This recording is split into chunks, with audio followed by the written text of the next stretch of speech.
The Planet Man.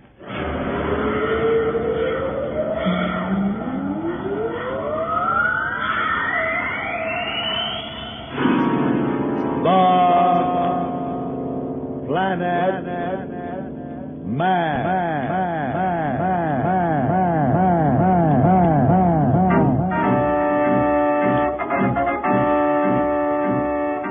This is the fascinating story of Dantro, the Planet Man, troubleshooter for the League of Planets organization, the law enforcement body for peace and justice in the celestial world, whose headquarters and center of operations are situated on the capital of all the planets, Planaria Rex. From Mercury to Pluto, wherever danger threatens the universe, you will find Dantro, the Planet Man, fighting for fair play. In a moment, The Planet Man.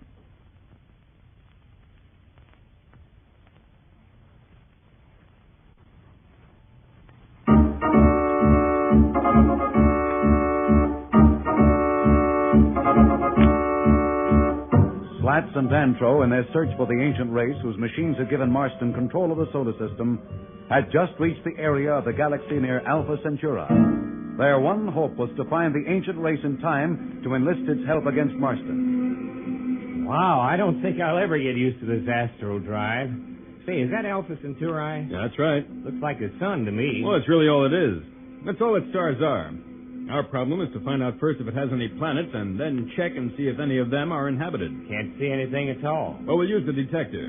That will at least indicate the presence of anybody large enough worth considering. Shall I cut it in? If you don't mind. Right. Well, it looks as though we're lucky so far, Slats. You see the screen? It indicates that there are 4 large bodies in an orbit around Centauri. What are we waiting for? Let's check them. Won't be necessary to check them all. How do you know that? One of them is obviously not solid matter. Life in the universe could exist in many different environments, Slats. But there are certain fundamental things it needs. And a ball of gas is almost certain to be lifeless. Well, how about the other 3? Well, we can't tell from here. I'll cut in the solar drive and we'll move into the closest one.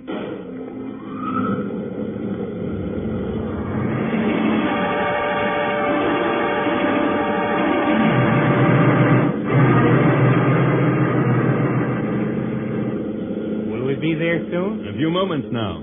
We'll get a signal on the automatic radar ranger. Our solar drive's a lot easier to take than that astral drive. How come you don't use it? Well, it's only good for tremendous distances, Slats. It isn't practical for use over the distances between these planets.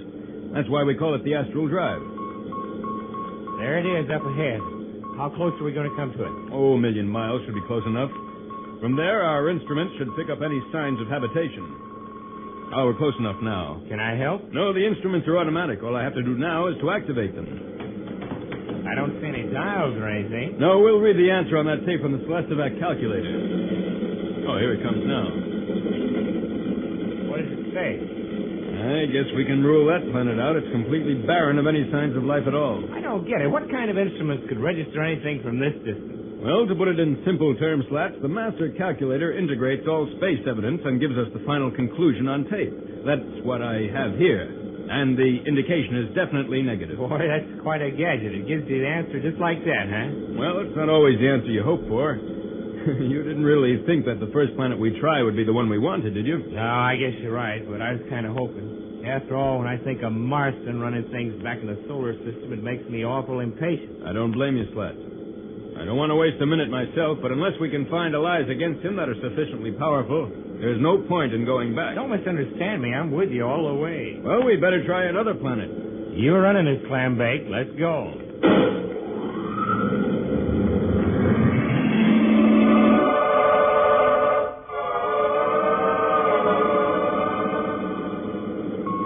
Are we close enough, Dantro? Yes, we'll give the machine a chance. What's the score? Just a minute. Well, it looks like we're in a little better luck this time. What does it show? Not yes, not no. The machine indicates that this planet could support life in some form, and there are evidences of sufficient radioactivity to warrant our taking a closer look. Oh? We'll use the space radar, and it will indicate the conformation of the surface of the planet. If there are any large cities, it will show up there. I can see the planet on the radar screen, but I can't tell anything from that. No, you're right, Slats. Well, let's head for the next planet. Not so fast, Slats. We still can't be sure. But you said that the radar would show if there are any large cities. Sure, and there aren't any. But that doesn't prove the planet's uninhabited. Yeah, but even if it's inhabited and they don't have any large cities, they couldn't be very advanced scientifically. Well, we can be certain of that, Slats. You remember the dusters on Venus? Yeah, that's right. I'd forgotten. Well, what do we do now? We move in closer where we can really see the surface of the planet. We may be able to tell more from that. Hey, something just occurred to me. What's the matter? Suppose it is an advanced planet. They might take a shot at it. I don't understand. Well, if they're really as advanced as we're looking for, they probably know we're here, even if we may not be aware of them. They don't know who we are, and maybe they don't want to take chances. Well, there's no sense worrying about that, Slats. Whether we want to take chances or not, we have to. Are you scared? Cut it out. You know me better than that. Let's go.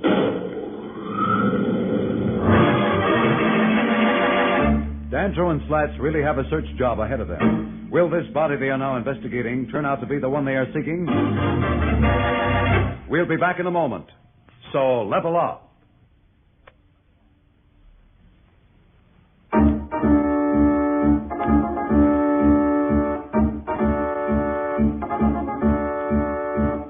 When we left Danto and Slats, they were trying to find the ancient race which they believe to exist in the outer world of the stars. Unknown to them, they are being watched by two members of this race, whose names are San and Tor.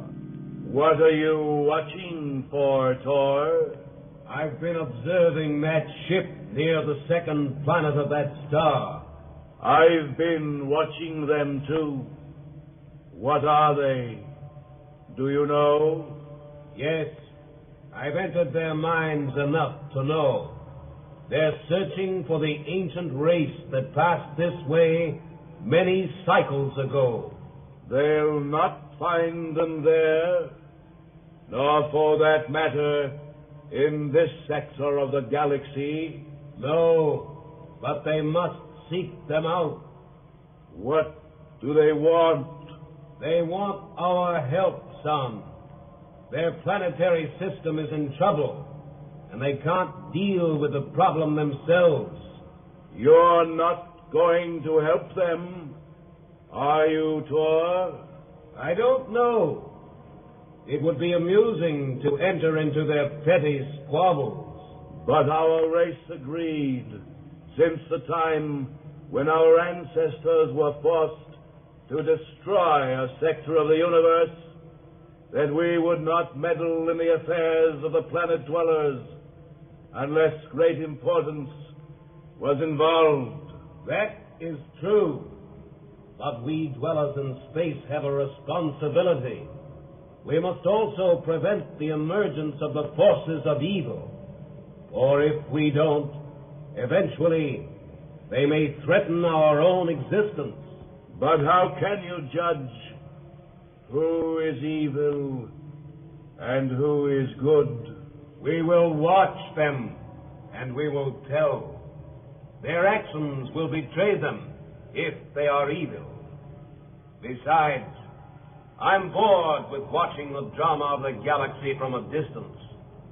Watch with me, and we'll decide together.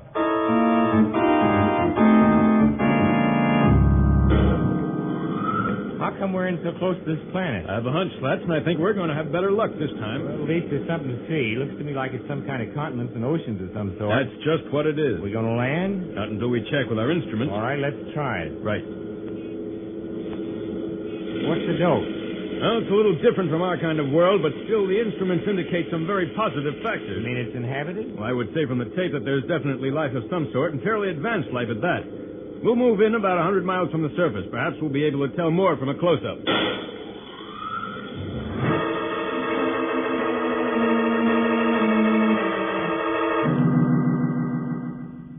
Look at that, Tor. They're approaching the surface of the third planet. They'll find no help there. To them, it will be a world of impossible cold, with people who know less than they do. It seems a shame they must spend so much time searching for something they can never find. That does not make their search fruitless. There are other races that can help them. But not this one, son. They must find that out. for themselves.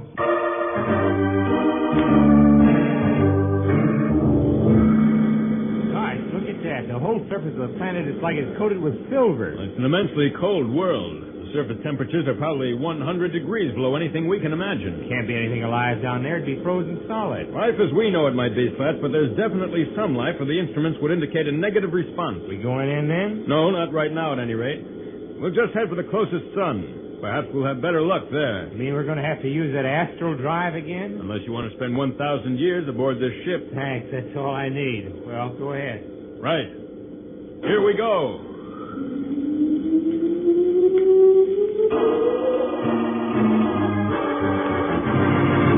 Searching on a hunch is a pretty trying operation, especially when it involves millions of miles of space and the destiny of the entire universe.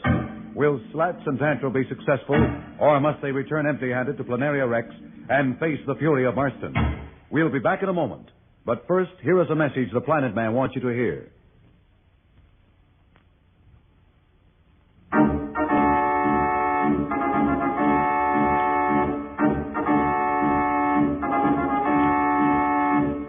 Tune in again for more transcribed thrills and adventures.